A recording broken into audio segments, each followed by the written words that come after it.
All right, quick little video walkthrough what I got here. It's a 34-inch ultra widescreen monitor.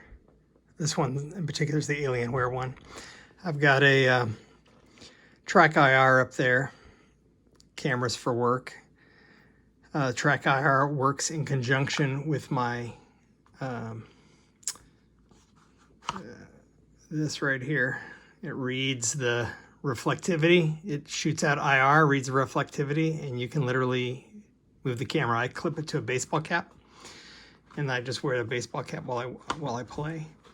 And if I can fix this back on here, I can center it. And basically what I can do is if I turn my head and kind of look to the corner of the monitor, I can kind of look all the way behind me.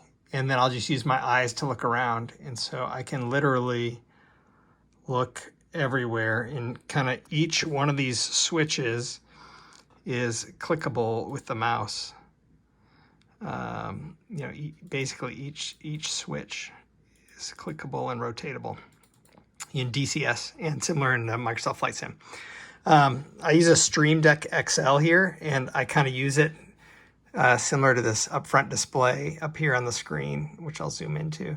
If I hit autopilot, you can see it press in on the screen, and then I can turn it on or off for the IFF, and it all changes.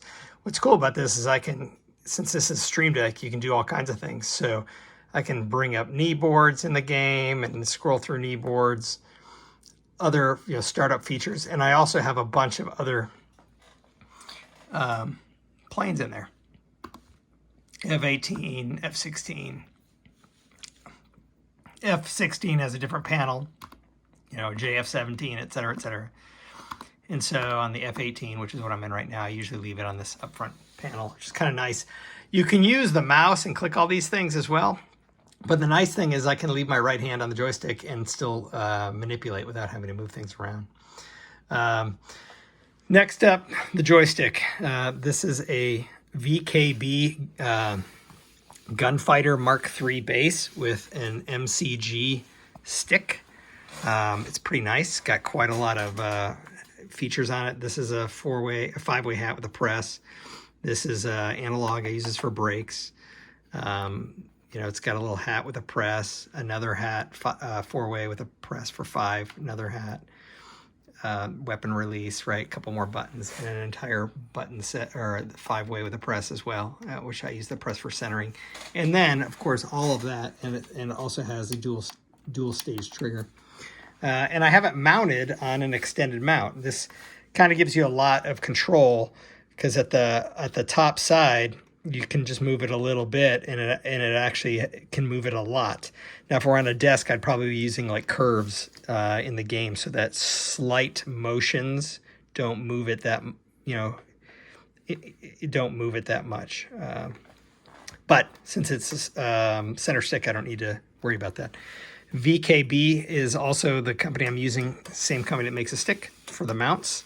I've got a little mouse mount over here, which I also put my keyboard on as well. I don't have everything mapped. There are the occasions if I swap, to look at external views and other planes and things, I'll just use the keyboard. I don't do it often enough to have mapped it. But then with my chair, this is nice. It's within reach for whatever I need to do. And then on the throttle, this is a Virpil. Virpil also makes really good sticks, but they tend to be a lot harder to get, only because it takes. When I bought the VKB, Virpil was an option, but it was a gamble whether you could get one. Now you can actually pre-order and wait a month and get one. If I did it again, Virpil makes a stick very similar to this. I don't know what I would do, but the throttle is pretty nice. I gotta be careful here because I'm powered on here, but basically it's a dual way throttle, two axes, and let me actually shut down my engines here so I don't have to worry about that. So on the two-way throttle, it also has a little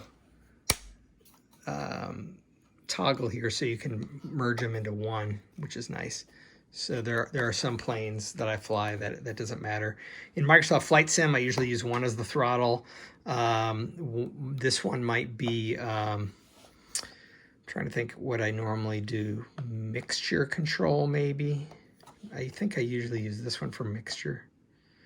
Now I can't remember. Oh yeah, I usually use this for mixture in Microsoft Flight Sim. And then this, if you had a dual engine plane, one would be throttle, on the right and throttle on the left. In Microsoft Flight Sim, I'm mostly flying single engine, so you just use the single.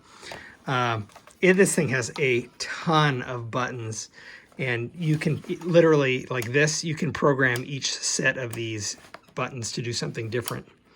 If you wanted to. It's got these little switches as well. This is kind of cheap plastic. This feels pretty nice.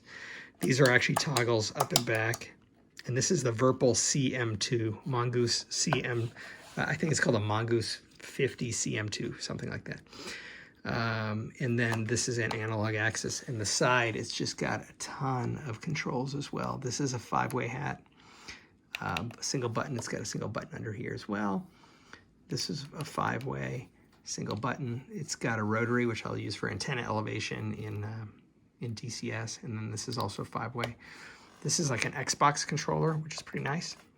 With a press, I use that for the TDC in DCS. This is also another 5-way, and this is a slider, which I'll use for my zoom. This one's got a 3-way, sorry, down, back, and in. Button, and then there's a rotary on this side, which is a rotary and a press in. I should also say that these rotaries also press in, so it's really nice. And then the rudders, if anything, this is the thing I'm lacking the most. It's a VKB T-rudder Mark IV.